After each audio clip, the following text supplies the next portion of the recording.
Can you be musical without timing? Can you ignore the timing in the music and still be great at musicality? That's the burning question we're going to answer in this edition of Musicality Moments.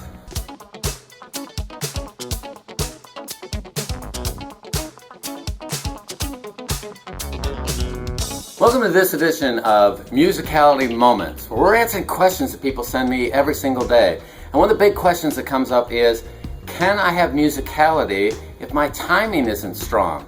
And the real answer, by the way, I tend to call that timing awareness or time awareness. And it's something where people are aware of the time. They know how it works. They know the music well enough to know how the time is laying out in this particular song.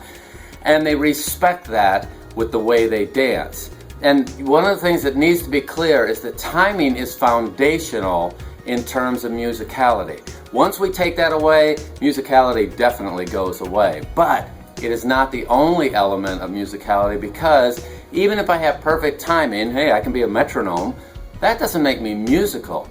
But once I take it away, guaranteed fail. Well, there's no musicality without some great timing. Now, of course, I get this discussion with people where every once in a while they'll say, yes, well, this person grew up from the time they were 6, and they're an amazing dancer, and they're so musical. And yes, that can happen. I call that the organic dancer. And if you have enough experience, you start when you're 3 or you're 6 or you're 10, and you dance for 10 or 20 years, and you're putting together the music with the dance, you can learn to do this stuff, and you may not directly understand it. That's cool, that happens, it happens all over the world. But if you're an adult dancer and you're learning, one of the foundational elements of musicality is timing. I suggest you learn to count. I suggest you learn the phrasing. It will help you become a more musical dancer in a shorter period of time. Now, if we go back and we look at historical music that was recorded more than 40 years ago, plus or minus 40 years, you get into this thing where in older music, many times instead of a percussion section marking it out, we had a conductor who was conducting for us and telling us 1, 2, 3, 4 for the musicians. And that conductor had the ability to expand and contract the song and make it faster and slower where they wanted to create a specific feel. And that's common in much older music. Today's music tends to be recorded with click tracks and some things that make it more time. Today's musicians tend to be more time sensitive, and they use other elements to create emotion rather than compressing the time or expanding the time. But in the older days, some of the songs, tango is a perfect example, the song could slow down, it could speed up.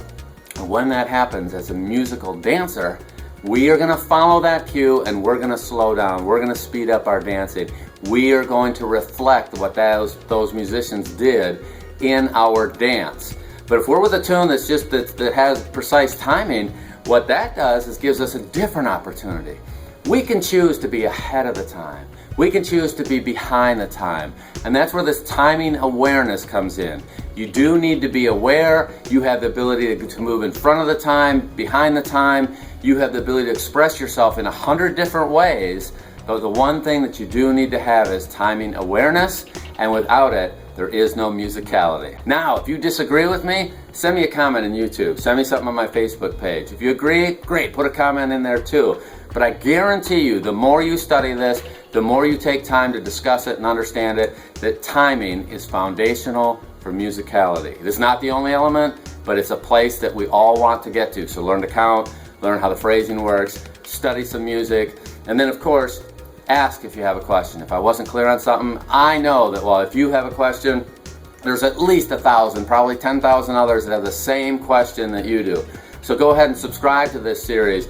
Be sure to share this out with your Facebook friends. You can donate if you want. But what you really need to do is learn more about music, know about the timing, and remember that without great timing, without time awareness, organic or developed, then there's no musicality. Be sure to subscribe, and we'll see you on the wires. We'll see you next time. The most unique, take 2.